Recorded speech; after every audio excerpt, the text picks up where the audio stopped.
Já está aqui no estúdio do Jornal do Dia o médico Geraldo Ferreira, presidente da Federação Nacional dos Médicos. Boa tarde. Boa tarde, Jorge.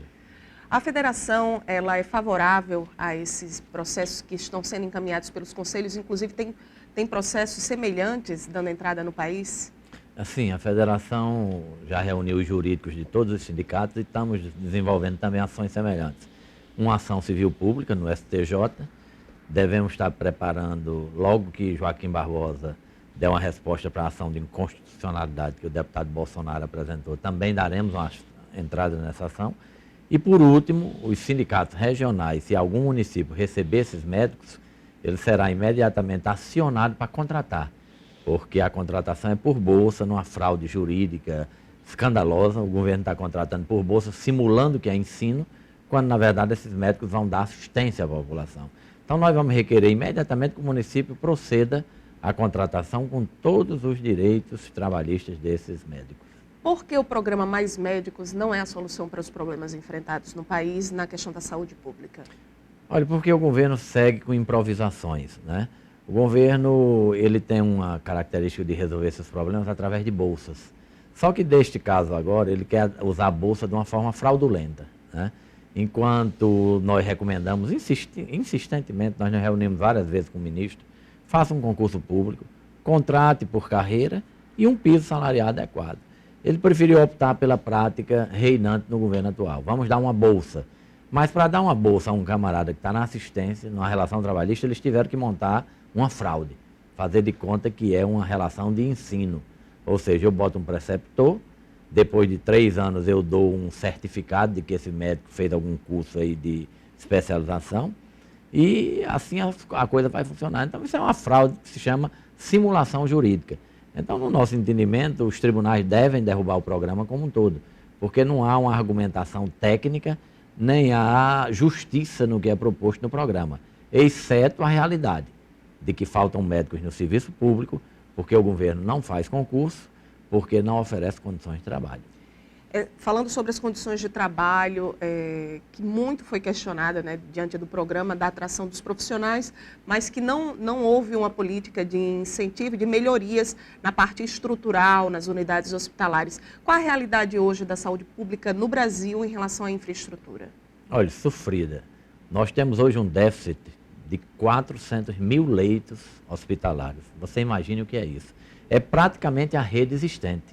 Por quê? Porque o governo, ele trabalhou com a premissa de que se tivesse atendimento básico adequado, e nós estamos longe disso, mas ele trabalhou com essa ideia, de que se tivesse, não haveria necessidade de uma rede intermediária bem formada ou de alta complexidade. Um engano terrível, porque quanto mais você aperfeiçoa a rede básica, mais você diagnostica, e há um deslocamento do eixo das doenças. Em vez de doenças infecto-parasitárias, por exemplo, você cai na câncer caríssimo, né? Traumas, que hoje é uma verdadeira epidemia. Então, como ele destruiu essa rede intermediária, nós estamos hoje com um déficit de 400 mil leitos. Qualquer pessoa que entrar no Valfredo Gugel, no Santa Catarina, ou em qualquer maternidade, vai ver que o governo errou absurdamente em desativar leitos, e agora está pagando um preço alto por isso. Hoje o senhor é presidente de uma federação nacional, Federação Nacional dos Médicos, mas é um militante da saúde pública no Rio Grande do Norte. Em relação aos outros estados do Brasil, que muito se coloca, a saúde é um problema nacional, como se classifica o estado do Rio Grande do Norte, que a gente vê aí com falta de pediatras, falta de leitos, exames que não são realizados, hospitais desestruturados? O Rio Grande do Norte é um caso, dentro desse contexto, é um caso mais agravado, né?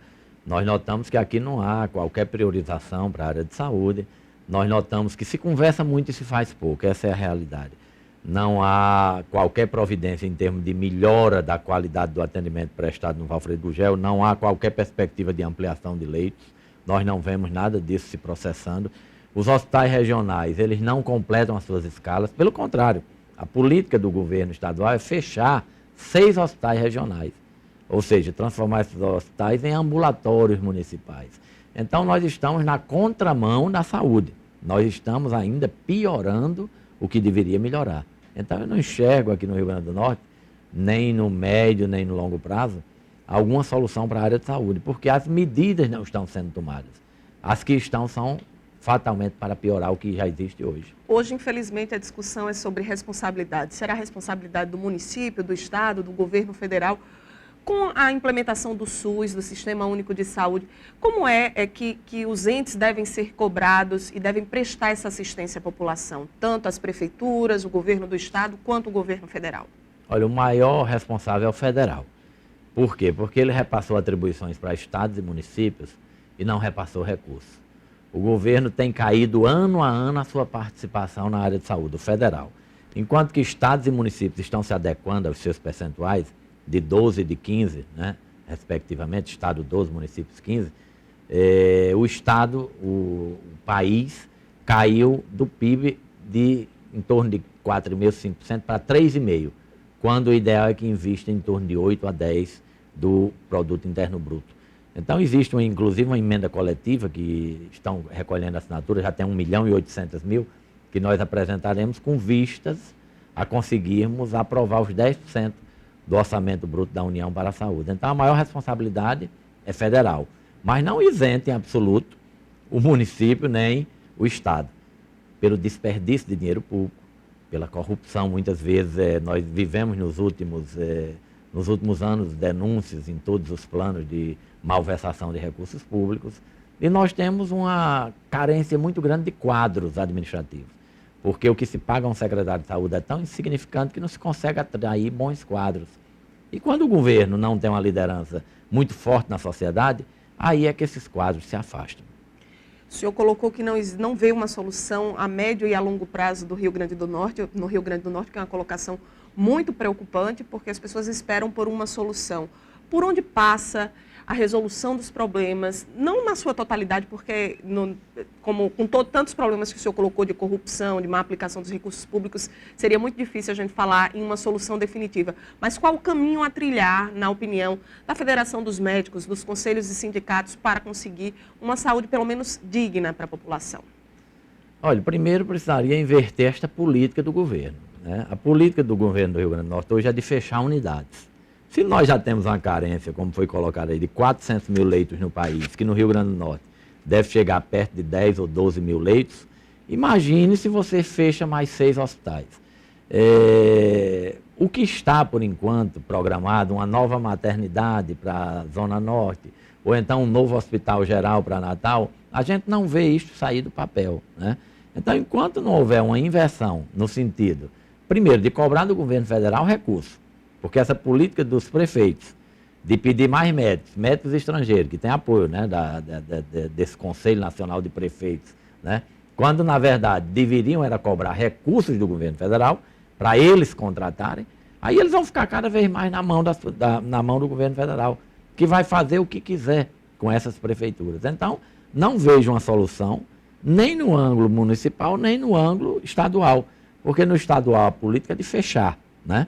Eu não sei se aí a solução não vai passar por um processo eleitoral. Muito provavelmente, numa campanha, deverão surgir propostas políticas e a população deverá escolher a que melhor se adeque. Mas a implementação atual está muito difícil. E os municípios também estão equivocados. Porque quando eles pedem médico de qualquer jeito, mesmo estrangeiro, eles não vão oferecer saúde à sua população. Eles vão oferecer enganação.